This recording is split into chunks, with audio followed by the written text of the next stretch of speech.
This is the Alive Again podcast, a ministry of St. Anne Catholic Church in Richmond Hill, Georgia.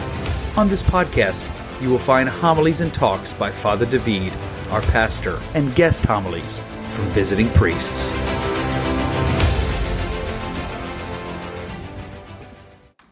It always is a beautiful moment in the life of the church, of the parish, to see the offspring, your children, our children, come closer to Jesus, because I think that's the most important thing. That's the reason for the church to exist. That's why Jesus left himself to us through the power of the Holy Spirit, and we will be celebrating that soon, the Pentecost, in order for us to get closer to him. And so when we look at the children today, we can go back literally 2,000 years, as we just heard from the first reading from the Acts of the Apostles, as the number of these disciples continued to grow, as the number of the disciples continued to grow.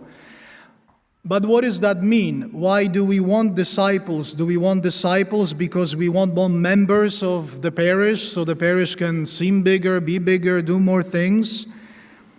I never signed up for that.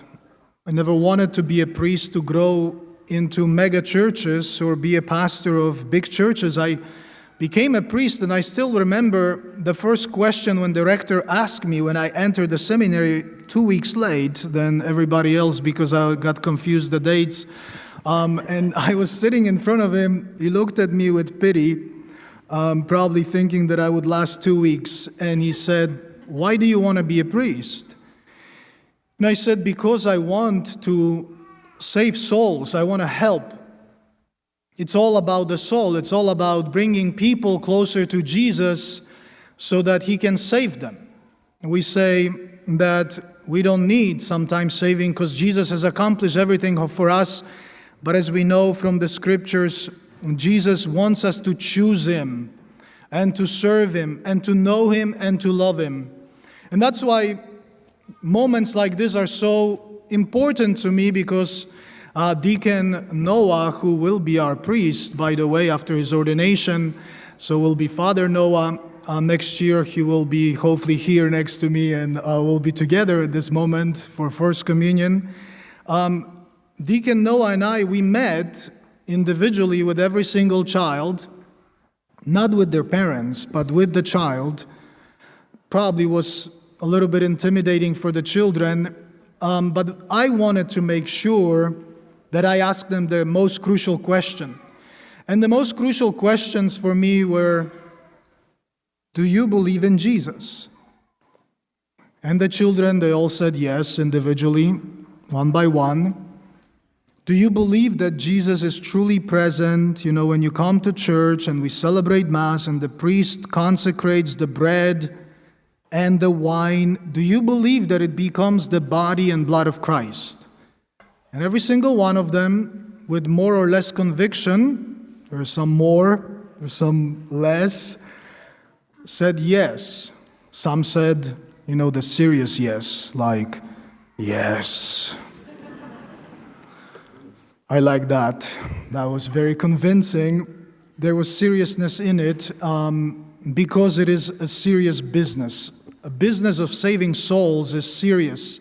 We see the 21st century, we notice an increase of number of people joining, coming back even from being away from the church, coming back to the Eucharist, to Jesus Christ, who is always present in a tabernacle, which is enthroned in this Holy of Holies, the high altar now. You can see it for the first time.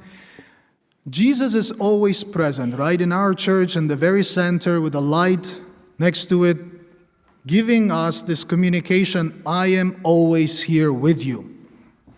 I want you to come to me. And so, this is one of those defining moments in life. I still remember my first communion, like through the shadows, but one thing I remember very clearly, that I had white gloves on, right? And I had a candle, because actually in Poland, we had to have this special candle. They're called gromnica. Now, gromnica means, grom means a thunder. Now, gromnica means a candle that will protect you from thunders, from danger, from any danger. So we would go to communion carrying those candles in our hands.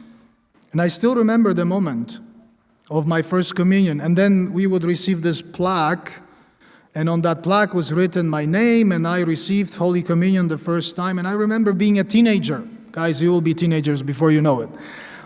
Some of you are.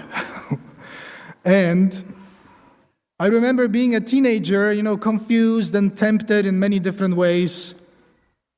And I was sitting in my room in high school and looking at that plaque on my wall, and I'm thinking, does this still belong here?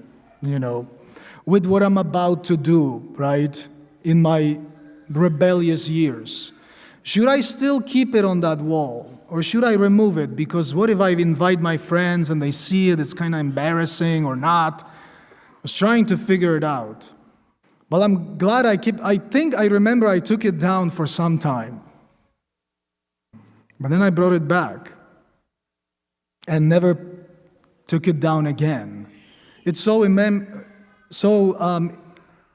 important for you parents of these children, because if there is anything before God that you will have to answer for or really be grateful for, maybe that way, is your children. And I know how much you love them. I know how much you love them, how much you're willing to put up with in order to give everything that you can to your children. I know it, because even with the things that we ask you to do, you were, I don't want to, sometimes I wish I didn't have to, but you would do it because you love your children, and I know it.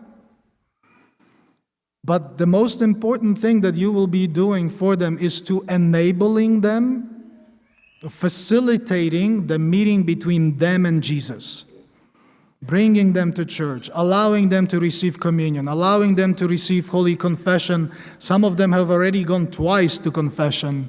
They're so eager, or they're not so eager, but they have to go, right? Because now you can use it. You're going to go to confession. But please remember this.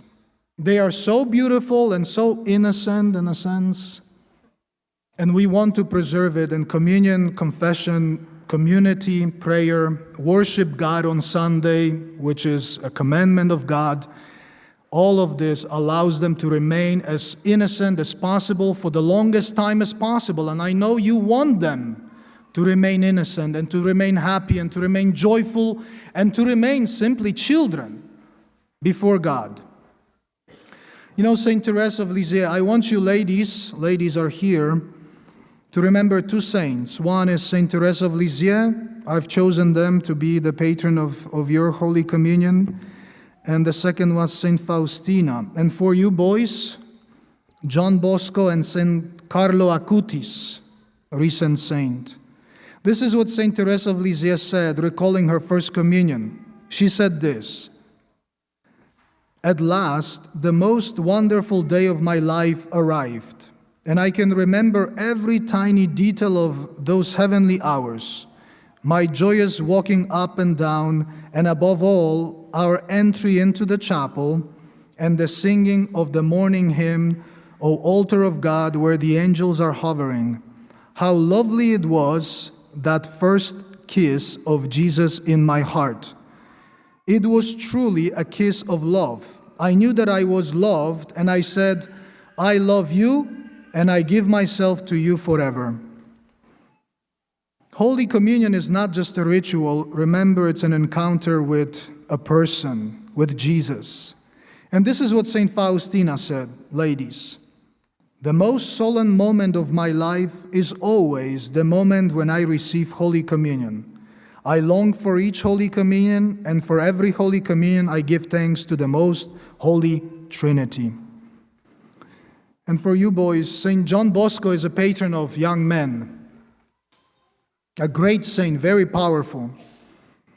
And this is what he said about his communion. It was at the age of 11, because back then you had to wait longer for Holy Communion. John Bosco said this: That day was unforgettable for me. It was a great day. I thought that from then on I would be better. I made a resolution to go frequently to confession and Holy Communion. And some of you may know what St. Carlo Acutis called the Eucharist. Holy Communion, he said, was my highway to heaven. My highway to heaven. I want you to have that highway in heaven all of your life. When Jesus says today, I am the way and the truth and the life, he means himself. He means himself in the Eucharist, in the body and blood of Christ, which you will receive today. So, from this place, as your pastor, I want to thank you, parents, for enduring, for bringing your children to this moment, and encourage you to stay close to Jesus in your own life and to keep facilitating the meeting between God and your child for as long as you can, before, as you know, they grow up quickly and go their own way. Because Holy Communion is not receiving something, but is receiving someone. And that someone happens to be Jesus Christ, who loves us more than we love ourselves. Thank you for listening. If this podcast helped you grow in your Catholic faith, consider subscribing, sharing with others, liking, or leaving a review wherever you listen.